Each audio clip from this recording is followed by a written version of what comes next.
할렐루야, 반갑습니다. 우리 좌우에 계신 분들 한번 인사하겠습니다. 하나님의 갑절의 은혜와 축복이 가득하시길 바랍니다. 인사하겠습니다. 하나님의 갑절의 은혜와 축복이 가득하시길 바랍니다. 예, 최다 출연자 왔습니다. 제가 우리 교회 부임한 지 9년 가까이 됐으니까 그 전에 왔으니까 제가 10년 전부터 바이생 교회를 온 거, 몇 년 됐죠? 바이생 교회가 15년 이상 됐잖아요, 지금. 그죠? 그러니까 거의 제가 바이샘 교회 역사와 함께했다 해도 과언이 아닐 정도로 귀한 우리 성도님들 만나뵈서 너무너무 감사하고, 또 이렇게 익숙한 얼굴, 또 우리 대표기도 했던 우리 집사님도 그렇고 너무너무 영적으로 충만한 그런 성도님들과 교회에 오늘도 말씀을 전할 수 있어서 너무너무 감사합니다. 우리 3일 전에 주일이 이제 하반기를 출발하면서 맥주 감사 주일이었는데, 교회력으로 저에게도 맥주 감사 주일 때는 저는 항상 성찬식을 하는데요, 나름대로 은혜가 있었던 그런 시간이었습니다. 그 어떤 성도님이 그 맥주 감사 주일날 난생 처음 교회에 오셨어요. 난생 처음 교회 왔는데 그날이 마침 맥주 감사 주일이었던 거예요. 그런데 뒤에서 혼자서 막 키득키득 웃더라는 거예요. 나중에 알고 보니까 이분이 이제 목사님께서 이 강단에서 여러분 오늘은 맥주 감사 주일입니다. 그러니까 이분이 너무 좋아하더라는 거야. 맥주를 맥주로 잘못 알아들어갖고, 맥주를 뭘로 알려들었다고요? 맥주로 알아들어갖고, 이야, 교회에서 맥주를 주신 하나님께 감사하는 절기도 다 있구나 이러면서 좋아했다, 뭐 그런 얘기가 있던데, 오늘 여러분들 가운데 교회가 어떻게 맥주를 여러분들 가운데 선사하겠습니까? 그러나 맥주하고 비교할 수 없는 더 큰 시원한 복음의 말씀, 하나님의 말씀이 이런 심령을 시원하게 하고 또 다스리고 충만케 하는 오늘 복된 아침이 되기를 간절히 축복합니다. 여러분들하고 오늘 저는 엘리야 또 엘리사의 이야기를 잠깐 좀 나누려고 합니다. 아마 바이센께 꼭 필요한 말씀이 되지 않을까 그런 생각해서 제가 뭐 또 앞서서 또 이야기하나 뭐 그런 생각도 염려가 들기도 하지만, 그래도 꼭 필요한 말씀이라는 그런 생각이 들어서 오늘 이 말씀을 잠시 좀 묵상하려고 합니다. 저에게 주어진 시간이 짧으니까 아무튼 좀 이왕이면 좀 재미나게 깊이 또 이렇게 풍성하게 누릴 수 있는 그런 말씀의 시간이 되었으면 좋겠습니다. 제가 섬기는 교회는 여러분 옆에 이제 가시면 수원이라는 동네가 있잖아요. 그 수원에 화성이 있습니다. 이렇게 수원성이라고 불리기도 하고 화성이라고 불리는 성이 이렇게 있는데, 그 성 안에가 도시가 있었던 거예요. 지금도 물론 도시가 있고, 그리고 이제 성 밖에 또 도시들이 지금 수원에 굉장히 많지 않습니까? 저희 교회는 바로 성 옆에 붙어 있어요. 수원성 옆에, 화성 옆에 저희 교회가 붙어 있는데, 여러분 오셔본들 아시겠지만 이 화성이라는 굉장히 아름다운 성이거든요. 이게 우리나라 정조대왕 때 잘 아시는 다산 정약용이 설계를 한 성이에요. 너무 아주 주도 면밀하게 이 성을 정말 잘 계획해서 지금도 아주 튼튼하게, 물론 복원대 부분도 많이 있지만 아름다운 성으로 지금까지 자리매김하고 있는데, 정약용이 이 성을 이제 설계를 쫙 하고, 사실 이 정약용의 출신 자체가 요즘 우리 말하는 주류의 어떤 출신이 아니에요. 약간 이제 비주류의 출신이다 보니까 그 당시에 아주 주류는 노론이었잖아요. 그러니까 노론으로부터 엄청난 이제 박해와 핍박, 시기 질투를 받았던, 왜 정조대왕이 주류가 아닌 이 다산 정약용을 너무 사랑하다 보니까 노론이 굉장히 아주 시기 질투를 많이 했습니다. 그러다 보니까 정조대왕이 돌아가시자마자 그때부터 이제 노론의 엄청난 공격이 이제 정약용 가운데 빗발치듯 찾아오는 것입니다. 그래서 이제 정약용이 저 전라도 강진으로 이제 유배를 갑니다.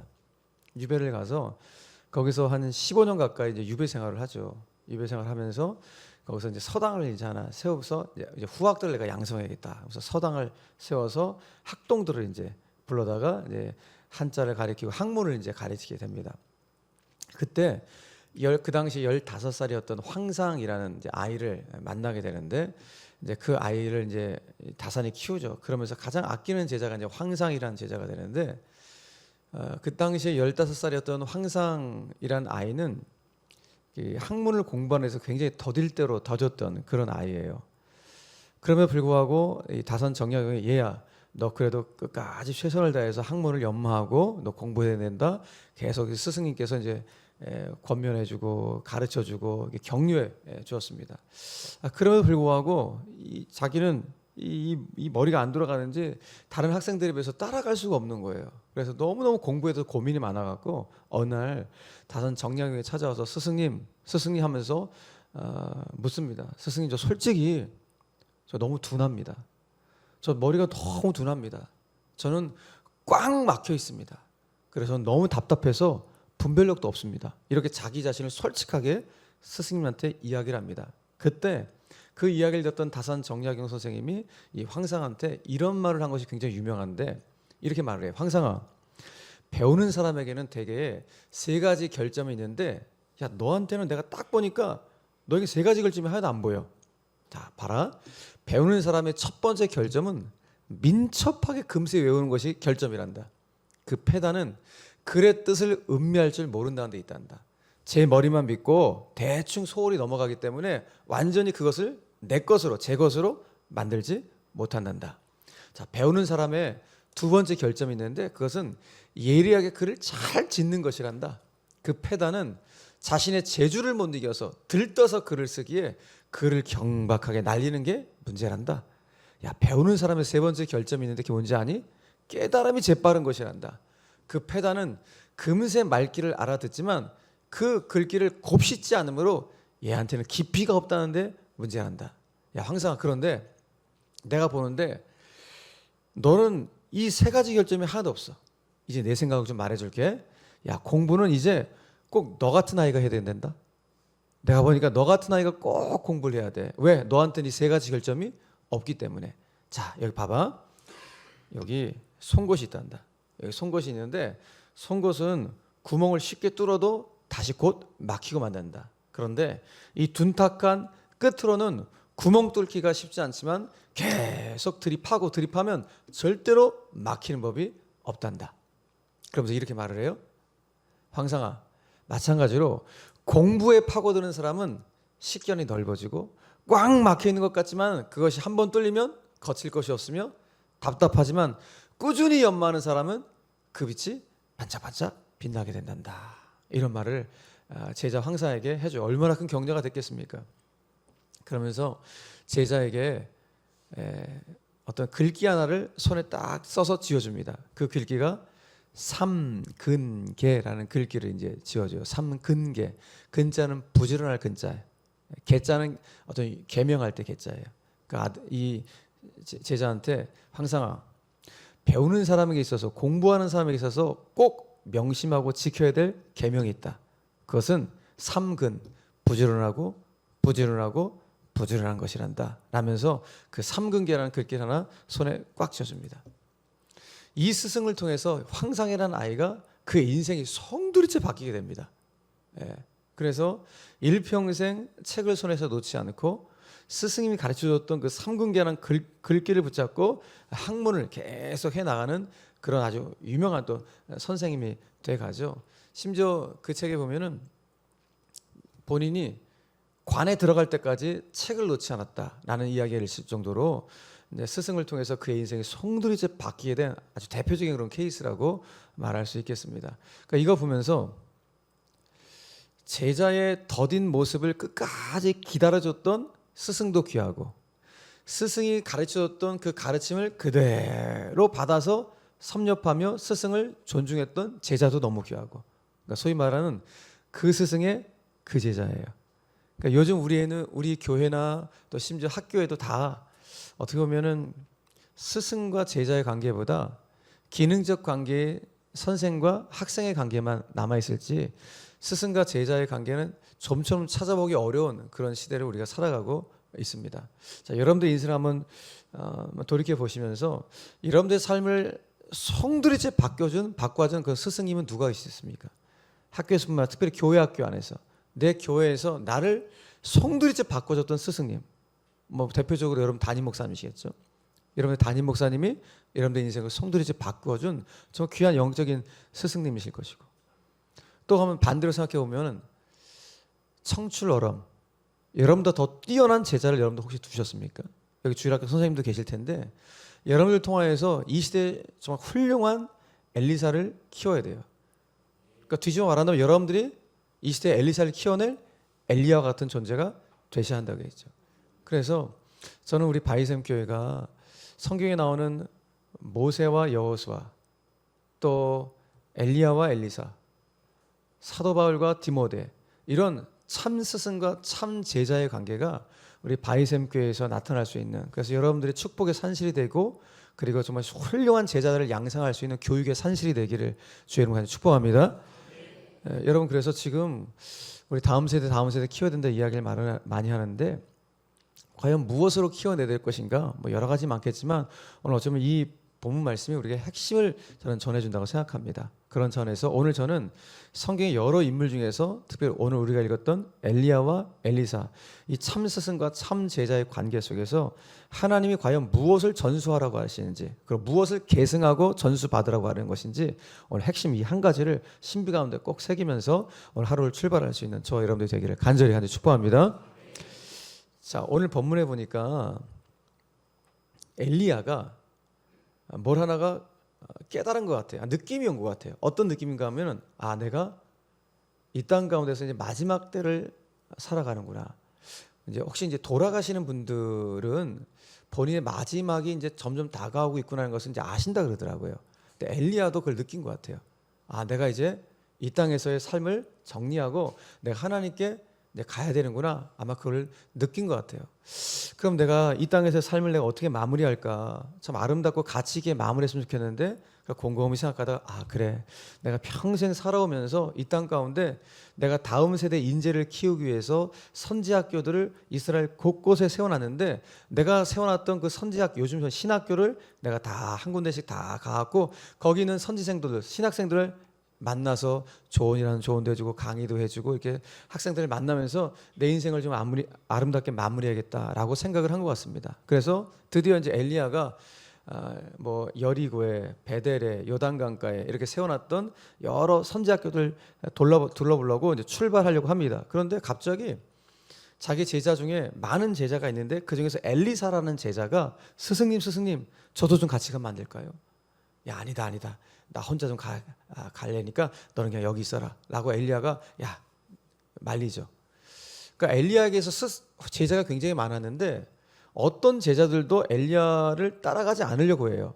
아마 나머지 제자들은 뭐 이런 생각 왜 없었겠습니까? 스승님 아마 혼자 홀로 좀 뭔가 시간을 좀 보내주고 싶으신 것 같은데, 우리가 스승님 방해하지 말자, 뭐 이런 마음이 있었는지 모르겠지만 어떤 제자들도 따라 나서지 않는데 엘리사만 유독 따라 나서겠다는 거야.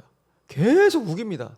엘리야가 하는 수 없이 엘리사가 그렇게 따라다니자 그러니까 그래 같이 가자 해갖고 엘리야하고 엘리사가 그 선지학교들을 이제 오늘 이제 방문하는 그런 과정들. 그러다가 오늘 두 사람이 요단 강물 앞에 서게 있습니다. 근데 요단 강물을 건너야지만이 그 다음 학교에 갈 수가 있는데 이 요단 강물이 워낙 세차다 보니까 건널 수가 없는 상황인 거예요. 그 순간 갑자기 엘리야가 자기 겉옷을 벗습니다. 겉옷을 벗어갖고 이 겉옷을 둘둘둘 말아서 요단 강물을 탁 칩니다. 쳤더니 어떤 일이 벌어진 거예요? 요단 강물이 갈기 갈라집니다. 갈라지는 그 곳곳마다 마른 땅이 돼. 기가 막힌 기적이 일어난 겁니다. 요단 강물이 갈라져 갖고 그 갈라진 곳이 마른 땅이 되었어요. 마른 땅이 되어서 그 마른 땅을 오늘 걸어가는 그 장면을 성경에 보여주고 있는 것입니다. 자, 이 장면 보면 어떤 생각이 제일 먼저 나와요? 성경에서 모세가 홍해를 갈랐을 때 홍해가 마른 땅이 됐잖아요. 그 수백만 명의 이스라엘 백성들이 마른 땅으로 걷는 역사가 홍해 기적 역사 아니에요? 그러니까 모세의 그 카리스마가 엘리야에게 그대로 전수가 되었구나. 실제로 이 요단 강물을 갈라서 멈추게 해서 요단 강물을 건넜던 사람이 누구예요? 여호수아 아니에요? 여호수아가 가나안 땅 들어갈 때 그 요단 강물이 딱 멈춰갖고 그 수백만 명의 이스라엘 백성이 가나안 땅에 입성한 거 아니에요? 그러니까 여호수아의 카리스마가 또 엘리야에게 그대로 계승되었구나. 더 놀라운 사실이 무엇인가 하면 그렇게 계승받았던 엘리야의 이 영적 카리스마가 이제 누구한테 전수가 되는 거예요? 엘리사 가운데 전수가 돼서, 여러분 오늘 본문에서 읽었잖아요. 엘리사가 스승이 했던 것처럼 똑같이 스승님의 겉옷을 가지고 요단 강물을 쳤더니 그 강물이 또 갈라져 갖고 거기를 건넜다. 그러니까 지금 모세의 영적 카리스마, 여호수아의 영적 카리스마, 엘리야의 영적 카리스마가 누구한테? 엘리사에게 그대로 이제 전수가 되는 그 과정들을 보여주고 있는 것이죠.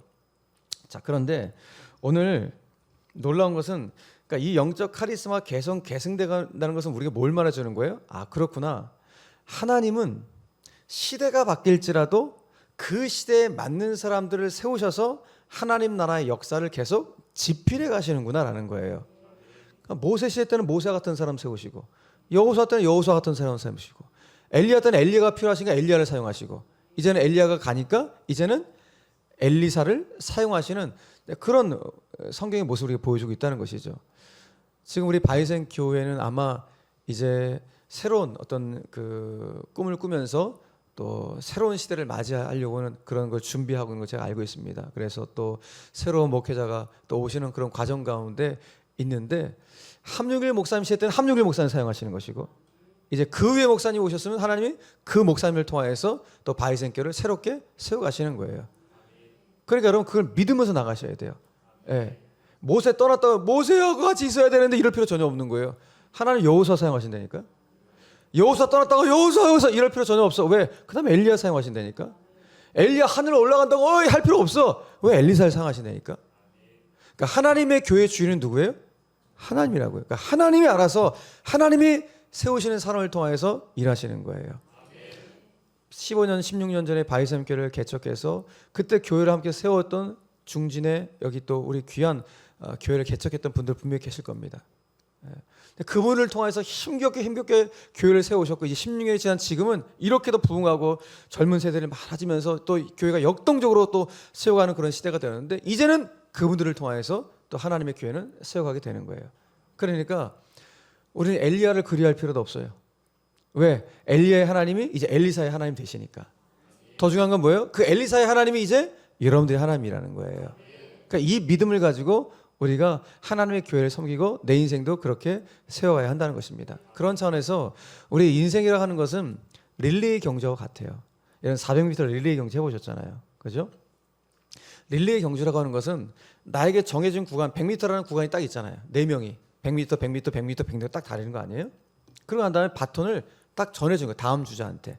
그런데 내가 1번 주자야. 근데 2번 주자를 보니까 내가 2번 주자의 실력을 잘 알거든요. 얘는 나보다 느려. 근데 나는 200m를 더 잘할 수 있어. 근데 내가 200m를 내가 더 잘하니까 다음 주자한테 내가 바통을 안 넘겨주고 내가 200m 더 100m 더 달려야지. 더 달려. 근데 본인이 더 빨리 가. 다른 주자보다 200m 잘 달리니까. 그런데 이 사람 어떻게 돼요? 실격이야. 그 실격 처리되는 거예요. 예. 자기에게 정해진 100m만 딱 달리고 바톤을 넘겨줘야 돼. 예. 이것이 인생과 똑같아요. 여러분 우리 인생도 하나님 우리에게 정해진 사명 구간이 딱 있다고요. 저도 마찬가지예요. 목회하면서 김 목사 너 수원제교회에서 감당할 사명 구간 딱 정해주셨다고요. 저는 그것만 딱 감당하고 하나님 절 부르시든지 아니면 다른 사역을 주시든지 저는 순종하면 되는 거예요. 아마도 함율균 목사님도 하나님께서 주신 사명 감당 구간이 딱 있는 거죠. 예. 그러고 난데 뭐 하는 거예요? 바통 넘겨주는 거예요. 여러분 릴레이를 하는데 100m 다 열심히 달렸다. 최선을 달렸다고요. 달린 다음에 바통을 넘겨줬어요. 그 넘겨준 다음에 뭐 해야 돼요? 넘겨준 사람은 옆에서 참견하면서 같이 막 달려야 돼요? 이렇게? 야, 더 빨리 달려. 바통 놓치면 안 돼. 참견해야 돼요? 그거 꼴불견이에요. 그거. 그렇잖아요. 뭐 하는 거예요? 넘겨줬으면 열심히 달려가 박수 뒤에서 응원하는 거야. 이게 바통 넘겨준 사람이 해야 될 모습인 거예요. 여러분 마찬가지예요. 여러분들이 바이샘 교회를 지금까지 세우셨는데 이제 여러분들이 이제 그 다음 세대들 가운데 영적인 바톤, 사명 바톤을 넘겨주셔야 되는데 어떻게 넘겨줄 거예요? 잔소리할 거예요? 아니 잔소리할 필요 전혀 없다니까. 그분들 알아서 하나님께서 사용해 가실 거예요. 우리 할 거는 뭐예요? 함께 기도해주고 응원해주고 격려해주고 박수 쳐주면 되는 거예요. 이것이 하나님의 교회의 아름다운 모습이에요. 교회가 왜 갈등이 있고 교회가 왜 여러 가지 시험이 있어 갈라진 교회가 왜 많아요? 온갖 간섭들, 온갖 잔소리들 많이 하기 때문이에요. 그 시험에 들고 여러 가지 갈등 찢어지고 금이 가고 그러니까 하나님의 교회가 영광스러운 교회가 아픔이 찾아오는 그런 안타까운 일들을 우리 주변에서 얼마나 많이 봅니까? 아마 이 중에서는 그런 교회 다니다가 시험 들어갖고 또 교회 옮겨갖고 바이성교 오신 분들도 없잖아 몇 분 계실 겁니다 분명히. 예. 왜 교회가 주님의 교회인데 아파야 돼요? 예. 그런 일들 기득권을 내놓지 않으니까. 여기 내 거라고, 내 의견 관철을 시켜야 되고 내 주장이 세야 된다는 이런 쓸데없는 생각들을 하다 보니까 주님의 주장은 온데간도 없고, 주님은 온데간도 없어지고 나만 남았어. 그 교회 우리만 남은 거야. 여러분, 교회가 주님이 없으면 가장 이기적인 공동체가 돼요. 왜? 입이 몇 개야? 눈이 몇 개야? 귀가 몇 개야? 그러니까 주님의 말씀이 떠나고 주님이 안 계시면 그거는 이 세상에서 가장 이기적인 공동체가 되는 거예요. 그러니까 여러분, 바이센교회 주인은 하나님이신 줄 믿으시길 바랍니다. 어떤 경우에도 내 주장, 내 기득권을 펼쳐서는 그 교회는 결코 열매를 맺을 수가 없고, 나도 힘들어, 나도 시험에 들고 피폐해지고, 여러분 스트레스 받으면 어떻게 돼요? 내 안에 알게 모르게 이 암덩어리들 다 자라고 있다고. 여기서 암의 모든 원인 다 스트레스야. 그런데 희한한 거, 교회에서 스트레스 받아. 아니, 교회 와서는 가장 행복해야지. 교회 와서는 샬롬이 넘쳐나야지. 은혜가 가득하고 기쁨이 넘쳐나고, 세상에 6일 동안 아무리 힘겨워도 교회만 오면 기쁨이 충천하고 너무너무 감사하다고. 주님, 저에게 이와 같은 영혼의 고향은 교회 바이샘교회를 허락해 주신 게 너무너무 감사합니다. 감사가 터져나오고 기쁨이 충만하고, 이런 모습으로 신앙생활을 해야 되는데 교회 오는 게 늘 두려워. 아이고, 교회 가면 저 인간 내가 볼 생각하니까 너무 힘들어. 이런 마음으로 교회 오면 되겠습니까, 여러분? 그건 신앙생활이 아니야. 그건 죽으러 가는 거야. 교회 왜 죽으러 가냐고, 살려고 가야지. 죽었던 자도 교회 오면 살아나야죠. 할렐루야. 바이선교회가 그래서 수많은 영혼들을 살려낼 수 있는 생명의 공동체가 되길 바랍니다. 아무리 핍절하고 고단하고 힘겨워도 바이선교회 들어오기만 하면 말씀으로 치유받고 회복되어지고, 그리고 여러분들의 성도의 교제를 통하여서 정말 이곳이 천국이구나, 나 여기서 천국의 예고편을 경험해야지, 나는 그런 마음을 가지고 여러분 신앙생활을 할 때 놀라운 역사가 나타나는 줄 믿으시길 바랍니다. 그래서 여러분, 오늘 엘리야를 보니까, 야, 저 엘리야는 참 멋진 사람인 것 같아요. 이렇게 바톤을 잘 넘겨주는 사람이 삶의 거장이라고요. 진짜 영적인 거장은 누구예요? 이렇게 내 사명을, 바톤을 잘 넘겨주는 사람이 영적으로 거목이고 거장이라고요. 그런 차원에서 엘리야는 정말 삶의 거장이야. 왜? 본인이 이제 내 사명 잘 마쳤구나 라고 생각해서, 이제 내 사랑하는 제자한테 하나님께서 이 사명을 주라고 말씀하시는구나. 그래서 엘리사 가운데 오늘 말을 합니다. 엘리사야, 내가 곧 주님께 분을 받는데 내가 너한테 해줄 것이 무엇이니? 라고 물으니까 엘리사가 엘리야 스승한테 뭐라고 말합니까? 스승님, 스승님에게 소유하셨던 그 성령님의 능력, 그 능력이 저에게는 갑절이나 있었으면 좋겠습니다 라고 이야기를 해요. 그 성령의 능력이란 건 뭐예요? 스승님 갖고 있었던 영적인 깊이를 말하는 거예요. 스승님 갖고 있었던 그 영적인 깊이가 이왕이면 저에게는 갑절이 있었으면 좋겠습니다 라고 이야기를 해요. 자, 이 제자의 이야기를 들었을 때 엘리야가 어떤 마음이었을까요? 이것 봐라, 2배나 달라고? 이 건방진 녀석, 이런 마음이었을까요? 아니요, 엄청나게 흐뭇했을 것 같아요. 아니, 고마워했을 것 같아요. 너무너무 기뻐하고 고마워했을 것 같아요. 왜? 스승의 진짜 기쁨은 뭐예요? 제자가 내 철학과 내 정신을 그대로 계승받기도 하는 거예요. 이거만큼 소중한 게 어디 있어요? 근데 내 제자가 본인이 갖고 있었던 영적인 깊이, 다시 말해서 본인의 목회 철학, 교회로 말하면 목회 정신, 이것을 고스란히 그것도 2배 이상으로 내가 받아서 내가 사용하고 쓰임받고 싶습니다 라고 이야기하니까 얼마나 감사하겠어요. 그러니까 마음속으로 엘리야가 기도하지 않았겠습니까? 하나님, 제가 이 시간 내 제자 엘리사를 위해서 기도합니다. 주님, 저를 그동안 성령의 능력으로 팍 붙잡아 주셨고 정말 부족했지만 그래도 하나님 영광 가운데 쓰임받아 하나님 이렇게 사역을 잘 감당했는데, 엘리야가 얼마큼 사역을 잘했습니까? 예? 바알과 아세라 선지자 850대 1로 싸웠던 영적 대가예요. 그런 어마어마한 능력을 소유했던 엘리야. 그런데 엘리야가, 하나님, 저에게 주셨던 그 성령의 능력이 제 제자 가운데 있길 원합니다. 그런데 엘리사에게는 저에게 주셨던 거 그 2배 이상으로 하나님 주십시오 라고 기도하지 않았겠습니까? 이게 스승의 모습인 거예요. 그러니까 스승은 그 제자를 향해서 진짜 축복하는 사람이야. 저는 바라기는 우리 함정길 목사님이 앞으로 후임 목사님을 진짜 축복 많이 하는 그런 스승 목사님이 되길 축복합니다. 그리고 여기 계신 우리 성도님들도 여러분들의 신앙의 후배들, 아이들을 정말 축복을 많이 할 수 있는 신앙의 선배가 되어주실 간절히 축복합니다.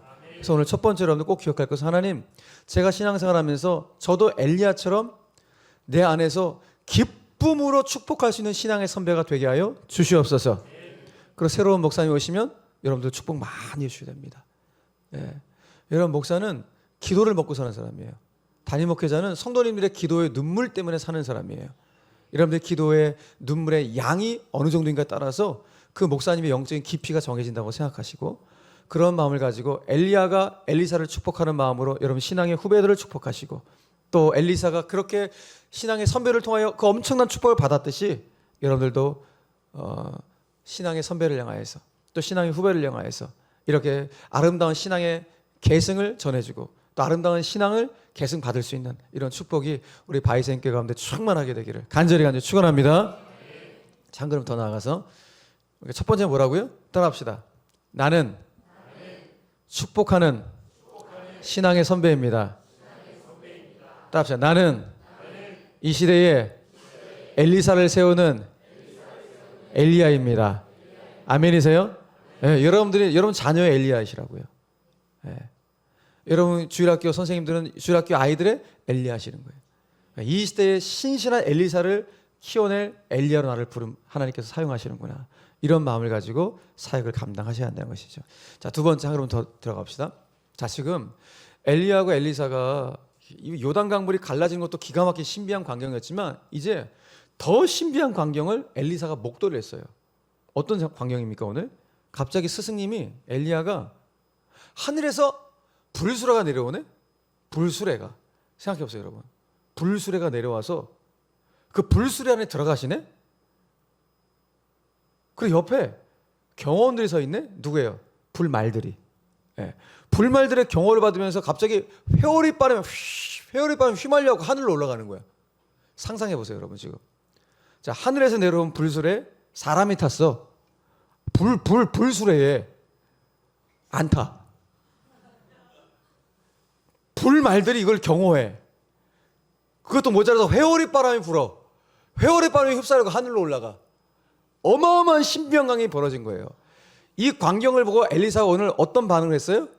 12절에 보니까 소리를 질렀대. 네. 뭐라고 소리 질렀어요? 아버지요, 아버지요, 이스라엘의 병거와 마병이요. 한번 소리 질러보세요. 자, 내 아버지, 내 아버지. 시작.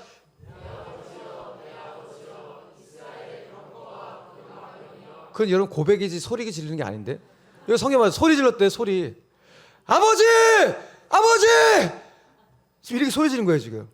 자, 첫 번째 내 아버지요 내 아버지 소리 지른 거예요. 자, 엘리사에게 있어서 엘리야는 육신의 아버지 아니에요. 아니지, 육신의 아버지는 아니야. 그러나 자기에게 영적으로 여호와 신앙의 정신을 계승해준 영적인 아버지예요. 그러니까 아버지요 아버지 하는 게 맞죠. 내 영적인 아버지니까. 두 번째, 하늘을 바라보면서 이스라엘의 병거와 마병이라고 소리 질러요. 병거와 마병은 뭐예요? 요즘 우리 말하면 탱크지 뭐, 장갑차 이런 거. 그죠? 네. 그러니까 군사력을 의미한다고요. 그러니까 지금 내 스승을 향해 뭐라고 말하는 거예요? 스승이야말로 이스라엘의 진정한 군사력이셨습니다라고 이야기하는 거예요. 그도 그럴 것이, 여러분 엘리야의 말로 이 당시 북이스라엘 나라가 왕으로부터 백성 이르기까지 모두가 다 우상을 숭배해. 여러분 이스라엘이 어떤 나라예요? 이스라엘 나라가? 이스라엘 나라는 하나님이 신랑 되시고 이스라엘의 신부가 되어갖고 소위 말해서 하나님과 결혼식을 통해서 선택된 민족이 이스라엘 나라예요. 그러니까 이스라엘은 반드시 누구만 섬겨야 돼? 하나님만 경외하고 하나님만 섬겨야 될 지극히 정상적인 모습이 이스라엘 나라가 돼야 되는데, 이게 어찌된 일인지 이 당시 북이스라엘 나라의 왕들이 그리고 그 백성들이 모두가 다 우상을 섬기는 참 어이없는 일들이 이 나라 가운데 벌어지게 된 거예요.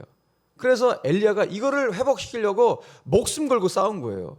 심지어 850대 1 바알 선지자 아스라 이 우상을 섬기는 자들과 850대 1로 영적 전투를 치렀던 자가 엘리야라고요. 이만큼 나라를 다시 세우려고 했던 영적 전투력, 진짜 군사력이 누구였다는 거예요? 엘리야였다는 거야. 그거를 누가 알아요? 엘리사가 아는 거야. 내 스승님은 일평생 나라를 다시 세우려고, 지금 우상에 완전히 빠져있는 이 나라를 다시 새롭게 하려고 자기 목숨을 걸면서 싸웠던 내 스승님이야말로 이 나라의 진짜 군사력이셨다고. 스승님이 계셨기 때문에 이 나라가 그래도 망하지 않았다고 이야기하는 거예요. 여러분 우리 대한민국 왜 안 망합니까 지금? 우리 대한민국 망했어도 벌써 망했어야 돼요. 근데 왜 안 망하는 거예요? 여러분들 때문에 안 망하는 거예요. 지금도 새벽마다 기도하는 적어도 수백만 명의 기도의 눈물이 있기 때문에, 하나님의 사람들이 있기 때문에 이 나라를 주님께서 불쌍히 여기신 줄 믿으시길 바랍니다. 진짜 이거는 얼마나 타락했습니까 우리. 이렇게 소돔과 고모라처럼 타락한 나라임에도 불구하고 왜 안 망하는가? 이게 신기할 정도예요. 바로 여러분들 때문이라니까요. 지금도 이 새벽에 일어나서 하나님 앞에 간절히 기도하면서 주여 이 나라를 불쌍히 해달라고, 주여 한국교회를 불쌍히 해달라고 이렇게 기도하는 그 기도의 눈물, 새벽에 기도하는 수많은 영혼들이 있기 때문에 하나님 불쌍히 여겨주시는 거예요. 엘리야가 그렇게 사역했다니까요. 하나님 불쌍히 해달라고, 이스라엘 하나님 지금 이렇게 타락하고 있지만 불쌍히 해달라고. 그런 영적인 전투를 치렀던 엘리야, 그걸 엘리사가 일평생 봐온 거예요. 우리 스승님이 이렇게 싸우셨다고.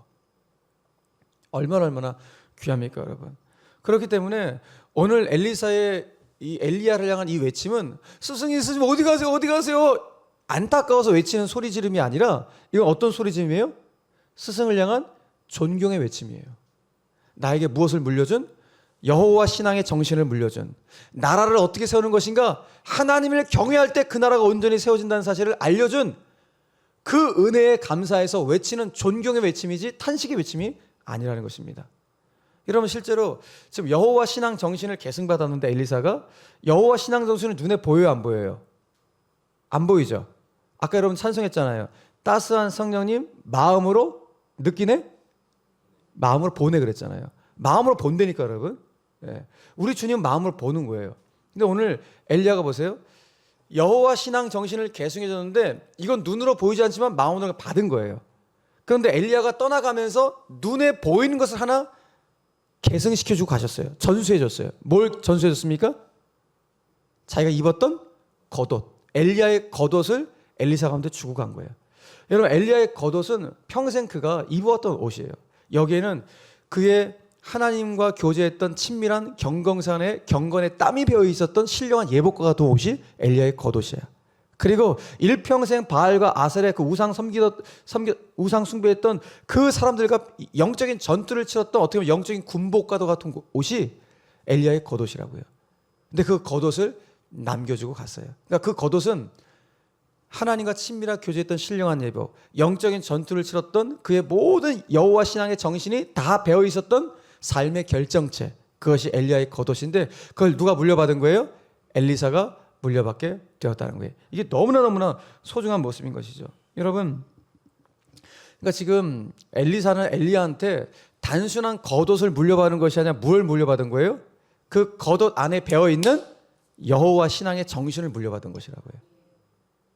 저는 우리 바위생계 성도님들이 사랑하는 우리 귀한 신앙의 후배들 가운데 이와 같은 겉옷을 많이 남겨주는 교회가 되셔야 돼요.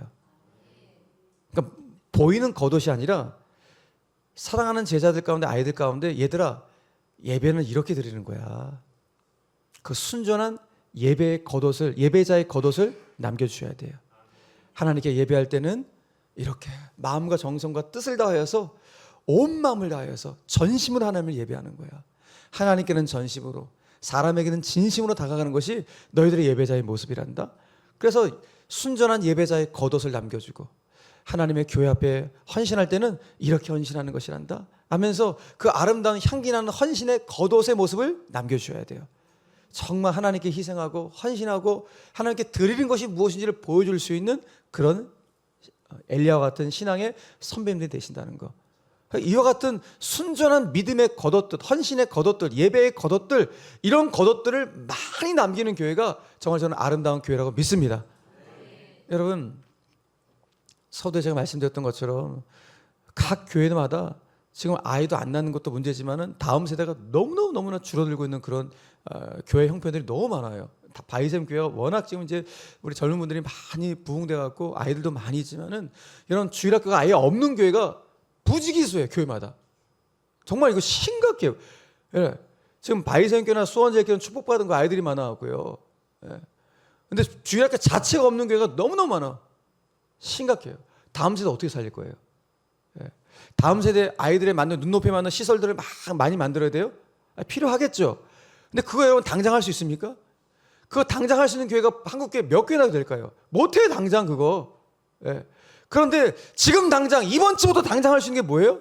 오늘 내가 말씀으로 들었던, 그래, 하나님이 살아계시다는 여호와 신앙 정신만큼은 우리 아이들 가운데 그 겉옷을, 믿음의 겉옷을 전수해 줄 수 있잖아요.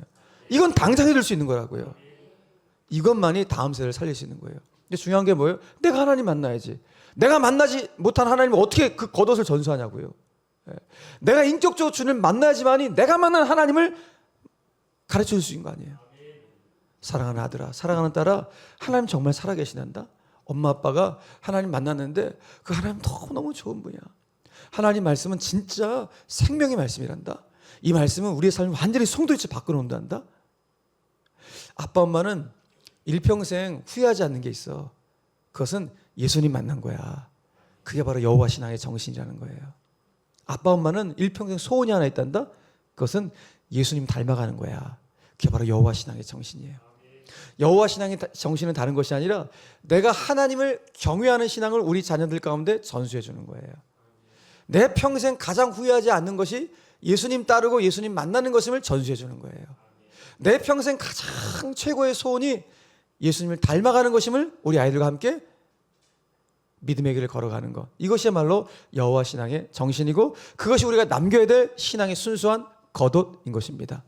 그러므로 오늘 이 자리에 있는 여러분들은 내가 남겨야 될 엘리야의 겉옷이 무엇인지를 오늘 깊이 고민하면서 기도할 수 있는 이 아침이 되었으면 참 좋겠습니다.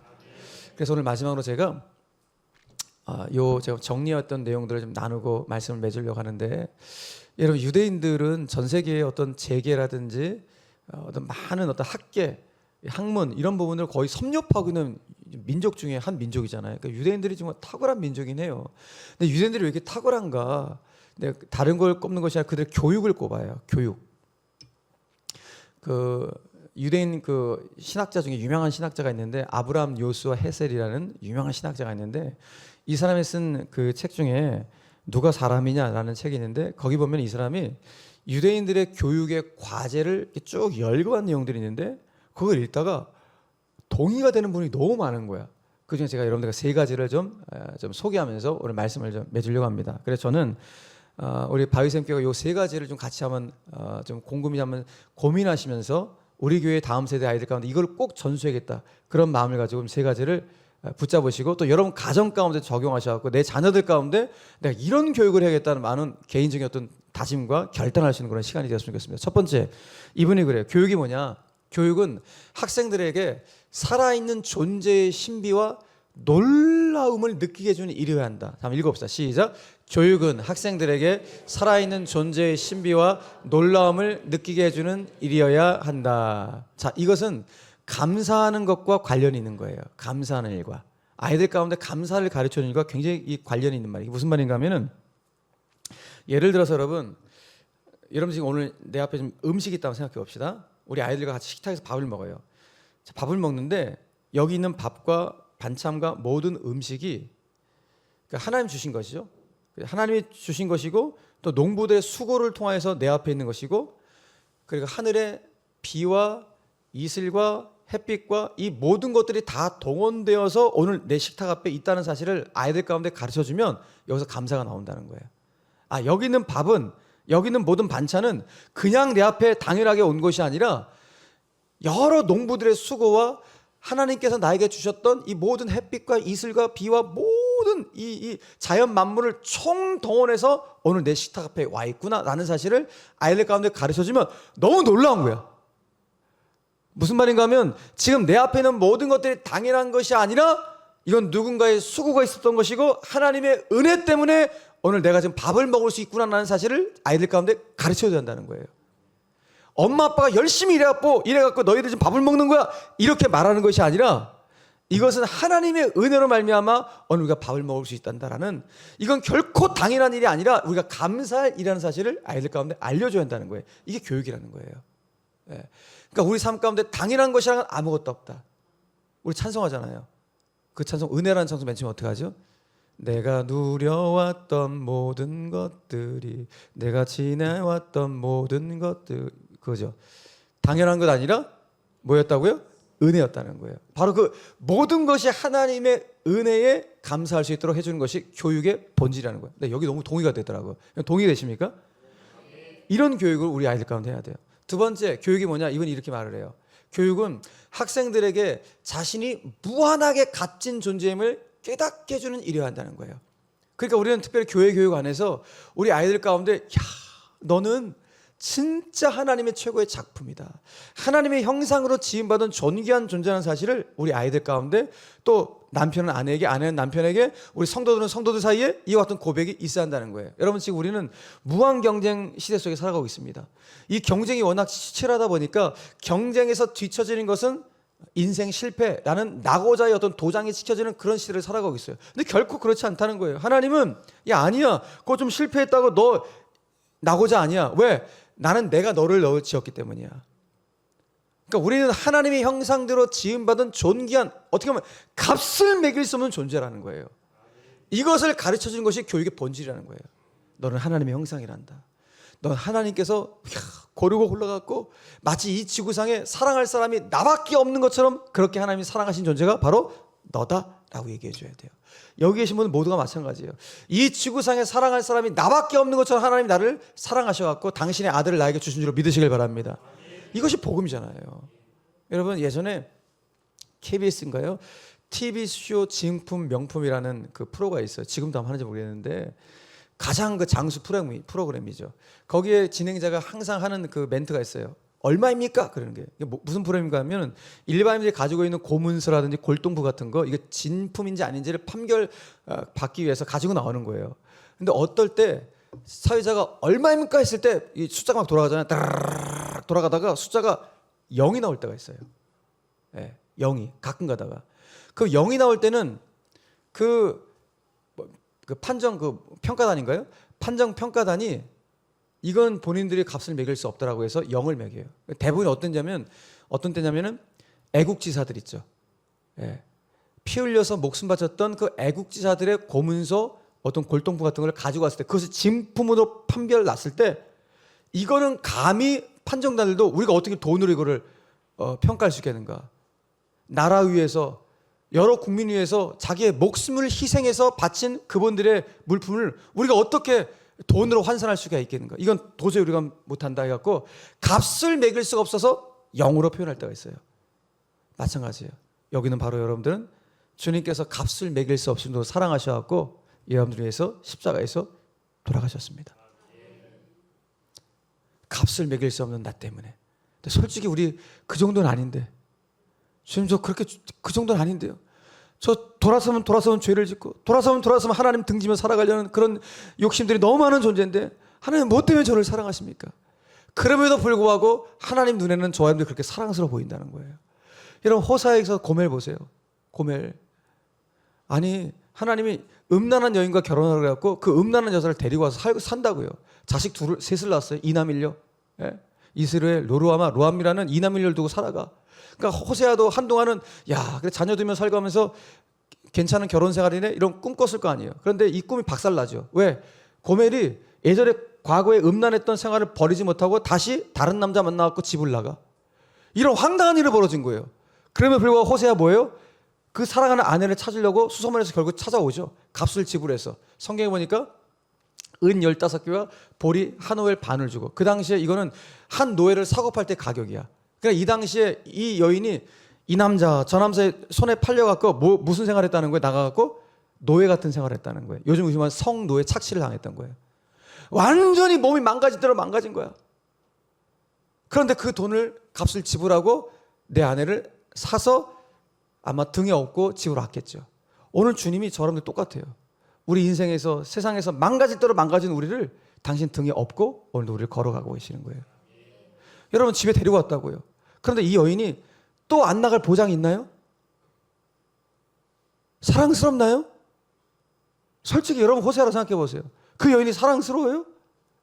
이 여인 또 언제 나갈지 모르는데 자식 새끼 3명 다 팽개치고 다 나가버린 여잔데, 예? 또 사랑스러워 보이냐고요? 근데 희한해도 호사의 누에는 고멜이 또 사랑스러워 보이는 거야. 이게 바로 우리를 향한 주님의 마음이라고, 주님의 시선이라는 거예요. 여전히 돌아서면 하나님께 등지며 살려고 하는 그런 생각들이 가득함에도 불구하고 사랑하는 아들아, 사랑하는 딸아, 돌아오라고 말씀하시면서 여전히 하나님의 눈에 우리를 그렇게 사랑스럽게 보이신다는 거예요. 왜? 값을 매길 수 없는 존재이기 때문에. 이거를 가르쳐준 것이 교육이라는 거예요. 마지막 세 번째, 교육은 뭐냐? 따라합시다. 시작. 교육은 학생들에게 축제의 능력을 길러주는 일이어야 한다. 예, 이거는 무엇과 관련이 있냐면은 함께 더불어 사는 것을 가르쳐 준 거 관련이 있어요. 하나님은 저 여러분들 이왕이면 이 땅 가운데 살아갈 때 행복하고 기쁨을 가지며 살아가길 원하시는 거예요. 그런데 여러분, 행복하고 기쁨이라는 것은 나 혼자만 기뻐 하면 더 기쁜 거예요? 기쁨은 뭐 하는 거예요? 나누어야죠. 함께 해야죠. 그러니까 우리 인생이라는 것은 나 혼자 살아가는 것이 아니라 함께 살아가는 것이구나 라는 거예요. 축제라는 것은 나 혼자 축제 누리는 거예요? 교회에서 축제합시다 그러면 담임 목사 혼자 와 좋아 이러는 게 축제예요? 아니죠. 성도들이 함께 모여서 축제를 누리는 거 아니에요. 축제의 능력은 뭐예요? 함께해요. 그 말은 무슨 말인가 하면 그 축제에 나도 참여하려는 그 마음이 있어야 되고 그 축제에 참여한 사람들을 내가 또 받아들일 수 있는 마음의 용량이 있어야 한다는 거예요. 나도 사랑을 받을 수 있는 마음의 용량이 있어야 되고 나도 그 사람 가운데 들어갈 수 있는 마음의 용량이 있어야 한다는 거예요. 이것이 없으면 축제를 못 누려요. 그 말은 무슨 말이에요? 이 땅이라고 하는 것은 나 혼자 살아가는 세상이 아니구나. 이 땅은 함께 더불어 살아가는 것이 이 땅에서의 모습이구나 라는 것을 우리 아이들 가운데 가르쳐야 한다는 거예요. 얘들아, 이 땅에서 너 혼자 독불장구로 살아가는 것이 아니야. 네가 하나님 만난 거 세상 가운데 전하고 그 세상에 있는 많은 사람들과 함께 더불어서 함께 살아가는 것이 바로 이 땅에서의 삶이란다 라는 것을 가르쳐 주는 것이 교육의 목적이라는 거예요. 그러므로 오늘 이 세 가지, 이 세상에는 당연한 것이 하나도 없다는 감사하는 마음을 가르쳐 주는 것. 두 번째, 내 존재의 뿌리가 하나님의 형상이라는 자존감을 길러주는 것. 세 번째, 더불어 사는 것의 소중함을 알게 해줘서 사람 존중하는 마음을 알려주는 것. 이것이 바로 교육의 본질이에요. 그런데 오늘 이 자리는 저와 여러분들이 이걸 이제 보여줄 수 있어야 돼요. 우리의 입술을 열어서 사람들을 만남할 때마다 감사합니다라는, 사람들에게 감사하고 하나님께 감사하는 것을 보여줄 수 있는 신앙의 어른들이 되어야 한다는 거예요. 늘 입만 열면 불평하고 원망하는 모습이 아니라 감사할 수 있는 것. 세상의 모든 것이 당연한 것이 하는 것 하나도 없고 진짜 하나님의 은혜라는 사실을 보여줄 수 있는 진짜 감사하는 사람들이 되시는 것을 여러분들 삶의 등을 통하여서 자녀들 가운데, 다음 세대들 가운데 보여줄 수 있어야 돼요. 그리고 신앙과 삶의 일치를 통해서 몸부림치는 거. 우리 엄마 아빠는 말씀대로 살려고 저렇게 몸부림치는구나 라는 것을 여러분들이 자녀들 가운데 보여줄 수 있어야 돼요. 그리고 입술을 통하여서, 입술의 언어를 통하여서 사람 존중하는 모습을 보여줄 수 있어야 돼요. 우리 엄마 아빠는, 우리 선생님은 사람을 하대하지 않는구나. 정말 사람을 존중히 여기는구나. 그렇지. 여기 계신 모든 분들이 값을 매길 수 없는 존귀한 존재인데 내가 어떻게 그 사람을 내가 하대할 수가 있나? 사람을 존중하는 마음을 보여줄 수 있는 것. 이것이 바로 우리들 애들의 모습인데, 오늘 저는 바라기는 오늘 바위생교회 모든 성도님들이 이제 새로운 바위생교회 시대를 앞두면서 우리 교회가 어떤 방향으로 나가야 될 것인지 오늘 엘리야와 엘리사의 영적인 계승, 전수의 부분들을 깊이 묵상하시면서 내가 바로 이 시대에 엘리사를 세워가야 될 엘리야임을 한순간도 잊지 않고 그 엘리사에게 감사하는 모습들, 우리 하나님의 형상이라는 자존감을 세우는 일들, 우리 입술을 열어 사람 존중하는 모습을 보여줄 수 있는 그런 멋진 교회, 정말 하나님도 기뻐하시고 세상의 사람들도 바위생교회 저 교회는 진짜 교회야, 저 교회는 진짜 하나님께서 살아계시는 교회고 저기서는 신앙의 자람이 있어, 저기서 내가 성숙해질 수 있고 은혜를 충만히 받을 수 있는 곳이야 라고 하나님의 많은 사람들이 생각할 수 있는 그런 하나님의 교회로 여러분들 교회가 멋지게 쓰임받을 수 있게 되기를 주 예수 그리스도 이름으로 간절히 축원합니다. 축원합니다. 우리 좌우계신 분들 한번 인사하겠습니다. 사랑합니다. 축복합니다. 감사합니다. 인사하겠습니다. 사랑합니다. 축복합니다. 감사합니다. 제가 이번 주에도 말했는데요. 여러분 세 가지, 사랑합니다. 축복합니다. 감사합니다. 이 세 가지 언어만 여러분 입술에서 떠나지 않으면 먹고 사는데 전혀 지장이 없어요. 진짜예요. 이거 진짜예요. 이런 동료, 상관들, 모든 사람들 가운데 늘 감사합니다. 제가 기도하겠습니다. 축복합니다. 사랑합니다. 존경합니다. 이런 말이 떠나지 않는다면 가식이 아닌 이상 정말 여러분 사랑받아요. 네. 먹고 사는데 전혀 지장 없어요. 그러니까 저는 엘리야와 엘리사의 이 모습이 바위생교회 정말 아름다운 모습으로 정말 그대로 판박이가 되어서 주님의 기쁨 될 수 있는 우리 성도님의 모습이 되기를 간절히 축복합니다. 네, 이 시간 찬양하고 우리 기도하며 나아가도록 하겠습니다. 우리 베드로의 고백이라는 찬송인데요, 여호와 신앙의 정신이 그 가사 안에 그대로 있어요. 내가 가장 후회하지 않는 일, 예수님 따르는 일입니다. 내가 가장 소원하는 일, 예수님 닮아가는 일입니다. 바로 이것이 여호와 신앙의 정신인데 저는 이것을 제가 계승하고 이것을 또한 전수할 수 있도록 하나님 엘리야와 엘리사의 신앙의 은혜를 나에게 허락하여 주시옵소서. 우리 그런 마음으로 찬송하며 기도의 자리로 나가도록 하겠습니다.